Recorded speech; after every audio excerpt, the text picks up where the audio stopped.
जंगल का राजा गब्बर शेर बहुत ताकतवर था और वह अपने जंगल की खूब देखभाल किया करता था। गब्बर शेर के पास एक खुफिया ताज था जिसे वह हमेशा ही जंगल के जानवरों से छुपाए रखता था। गब्बर शेर की मंत्री एक चालाक लोमड़ी थी। वह लोमड़ी गब्बर शेर को पूरे जंगल की खबरें लाकर दिया करती थी। गब्बर शेर अपनी मंत्री लोमड़ी की बात को आंख बंद करके यकीन किया करता था और वह जैसा बोलती थी गब्बर शेर के जंगल में वही सब होता था। वहीं लोमड़ी ने आज तक भी राजा शेर के साथ कोई अन्याय नहीं किया था और वह अपनी जान से भी ज्यादा गब्बर शेर और उसके जंगल का ख्याल रखती थी। इसी तरह से दिन बीत रहे थे और जंगल में सब कुछ अच्छे से चल रहा था। एक दिन गब्बर शेर के जंगल में आसमान से एक विशाल बाघ उतरता है। वह बाघ बहुत ही विशाल और ताकतवर था। उस विशाल बाघ को देखकर जंगल के सभी जानवर घबरा जाते हैं और इधर उधर भागने लगते हैं। अरे भाइयों भागो, ये बाघ तो हमें मार ही डालेगा। हाँ, मुझे तो लगता है अब हम सभी की मौत का वक्त करीब है। ये विशाल बाघ तो हम सबको मार डालेगा। जंगल के सभी जानवर अपनी जान बचाकर भाग रहे थे और वह विशाल बाघ उनके पीछे पीछे भागे जा रहा था। कुछ जानवर तो वहां से बचकर निकल जाते हैं, लेकिन बदकिस्मती से गब्बर शेर की मंत्री लोमड़ी उसके चंगुल में फंस जाती है और वह विशाल बाघ उससे बोलता है, हो, तुम मुझसे कब तक भागोगे? एक ना एक दिन मैं इस जंगल पर राज करूंगा। अगर तुम सभी जानवर अपनी सलामती चाहते हो तो मुझे जादुई ताज का पता बता दो, वरना फिर किसी की खैर नहीं है।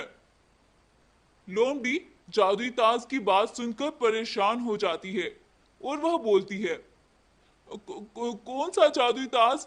मैं तो किसी जादुई ताज को नहीं जानती और हमारे जंगल में तो कोई ऐसा ताज है ही नहीं। महाराज, प्लीज क्षमा करें और हमारे जंगल से चले जाएं। अच्छा, चालाक लोमड़ी, मुझे पागल बनाती हो। मैं सब जानता हूँ। अगर तुमने मुझे सूरज ढलने से पहले जादुई ताज की खबर नहीं लाकर दी तो मैं इस जंगल में तबाही मचा दूंगा। फिर तुम अपने जंगल के जानवरों के जिम्मेदार खुद होंगे। यह सब सुनकर लोमड़ी काफी डर जाती है और वह दौड़ती हुई शेर महाराज के पास जाती है और बोलती है, महाराज, क्या आपको पता है हमारे जंगल में आई तबाही के बारे में? हाँ लोमड़ी, मैंने अभी जानवरों से यह सब सुना है। तुम बताओ लोमड़ी, क्या चाहता है वो जालिम बाघ और हमारे जंगल में क्यों आया है? महाराज, वो विशाल बाघ किसी जादुई ताज की तलाश में हमारे जंगल में। लोमड़ी अपनी बात को पूरा भी नहीं करती है कि शेर वहां से बहुत तेजी से निकलता है और लोमड़ी शेर के पीछे पीछे सीधा जादुई ताज के पास पहुंच जाती है और गब्बर शेर लोमड़ी से बोलता है, लोमड़ी, अगर इस जादुई ताज की शक्तियों के बारे में 2 से ज्यादा जानवरों को पता चला तो ये जादुई ताज यहाँ से गायब हो जाएगा और अगर हमने आज की रात और इस ताज को छुपा कर रखा तो ये हमेशा के लिए अमर हो जाएगा। महाराज, लेकिन आज ही की रात क्यों? ऐसा क्या है आज? आज पूर्णिमा की रात है। आज की रात ये ताज अपनी सारी शक्तियां प्राप्त कर लेगा। फिर इस ताज को छुपाने की कोई जरूरत नहीं है।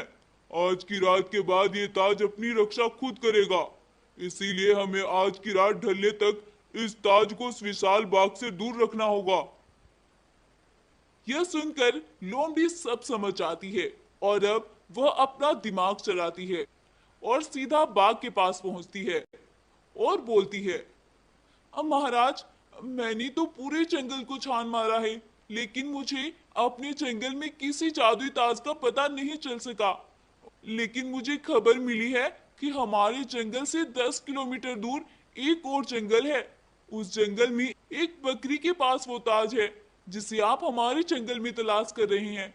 और मैंने तो ये भी सुना है कि आज पूर्णिमा की रात है और वह बकरी उसे वापस से गायब करने वाली है, क्योंकि उसे कभी उसकी शक्तियों की जरूरत नहीं पड़ती है। तो मैं तो कहती हूँ कि जितना जल्दी हो सके आप वहां चले जाएं। कहीं ऐसा ना हो कि आपको देर हो जाए। अरे चालाक लोमड़ी, मैं तुम्हारी बातों पे कैसे यकीन करूं कि तुम सच बोल रही हो? अब बाघ महाराज, अगर आपको वहां जाकर कुछ ना मिला तो आप वापस आकर मुझे खा लेना। इससे ज्यादा मैं आपको अपनी सच्चाई का कैसे यकीन दिलाऊं महाराज? अब बाघ भी चालाक लोमड़ी की बातों में आ जाता है और वह तुरंत ही उस जंगल की ओर निकल जाता है और लोमड़ी खुशी खुशी शेर के पास चली जाती है। बाघ को कई घंटे बीत जाते हैं और बाघ बस लोमड़ी के बताए हुए रास्तों पर चले जा रहा था। अब तो रात भी होने ही वाली थी। कुछ देर बाद रात हो जाती है, मगर बाघ को दूर दूर तक कोई जंगल दिखाई नहीं पड़ता है। उधर शेर ताज की सारी शक्तियां प्राप्त कर लेता है और वह जादुई ताज अमर हो जाता है। बाघ को जब दूर दूर तक कोई जंगल नहीं दिखाई देता है तो वह वापस गुस्से की हालत में लोमड़ी के जंगल की ओर दौड़ता है और सुबह होने पर वह लोमड़ी के जंगल में पहुंचता है। लेकिन अब तो वह कुछ भी नहीं कर सकता था। अब बाघ लोमड़ी को जंगल में तलाश करने लगता है। आज मैं उस लोमड़ी को नहीं छोड़ूंगा, उसने मेरा उल्लू बनाया है। वो ये सब बोल ही रहा था कि तभी उसे एक गुफा के अंदर वह जादुई ताज चमकता हुआ दिखाई देता है। बाघ जल्दी से दौड़कर उस गुफा के अंदर जाता है और उस जादुई ताज को उठाने लगता है। लेकिन वह जादुई ताज एकदम से बाघ को वहीं पर मार डालता है और बाघ आग में झुलस कर राख हो जाता है। अब गब्बर शेर और लोमड़ी भी वहां आ जाते हैं और बाघ को मरा हुआ देखकर वो दोनों बहुत खुश होते हैं और गब्बर शेर लोमड़ी का शुक्रिया अदा करता है। अब वो दोनों जंगल के जानवरों के साथ मिलकर खुशी खुशी जंगल में रहने लगते हैं और ये कहानी भी यहीं पर खत्म हो जाती है।